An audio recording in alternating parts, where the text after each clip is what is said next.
On to our other big story here this morning, new development in the disappearance of 84-year-old Nancy Guthrie. This morning, TMZ is now reporting they received a third letter in relation to this case. So the sender claimed that they knew the name of the kidnapper and that they have tried reaching out to the Guthrie family with no luck.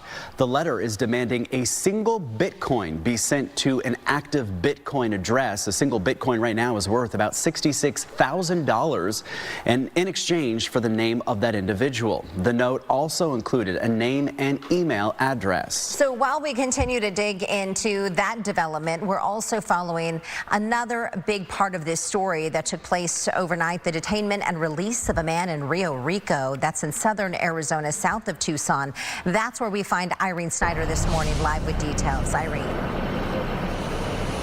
Good morning, guys. Well, I'm here in Rio Rico, just north of Nogales and about 10 miles from the southern border. Right now, we're in front of the home of that man, Carlos, who was detained yesterday. You can take a look and see right now, this is his work truck right here that investigators did search yesterday. And over there, a lot of the video we've seen circulating, that is of that gray SUV there that he was in when he was detained during that traffic stop. And this whole area here in Rio Rico is where the Pima County Sheriff's Department is executing a search warrant in connection to the Guthrie case. In a statement last night posted on X, the department says, quote, earlier today, deputies detained a subject during a traffic stop south of Tucson. The subject is currently being questioned in connection to the Nancy Guthrie investigation. Fox News is now reporting that the person being questioned has been released, and at this point, it's not clear if they're still considered to be a person of interest in the case.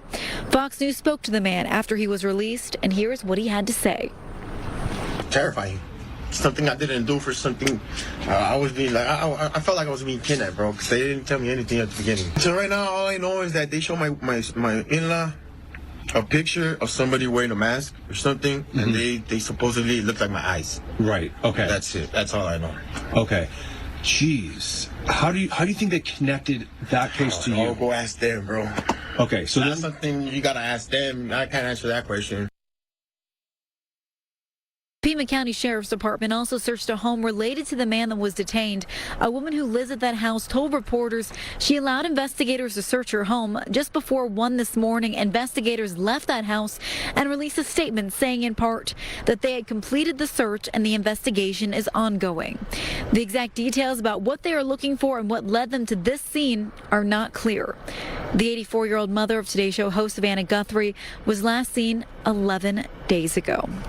And of course, we're going to be bringing you the latest. We did try and speak with Carlos again this morning. We saw him in his backyard here in the home as well as his family. He did not want to speak on camera with us again, but he did speak with again with a lot of the media last night about some of his confusion why he was being detained to begin with. So a lot of questions. We're trying to get answers for you, but for now, we'll send it back to you guys.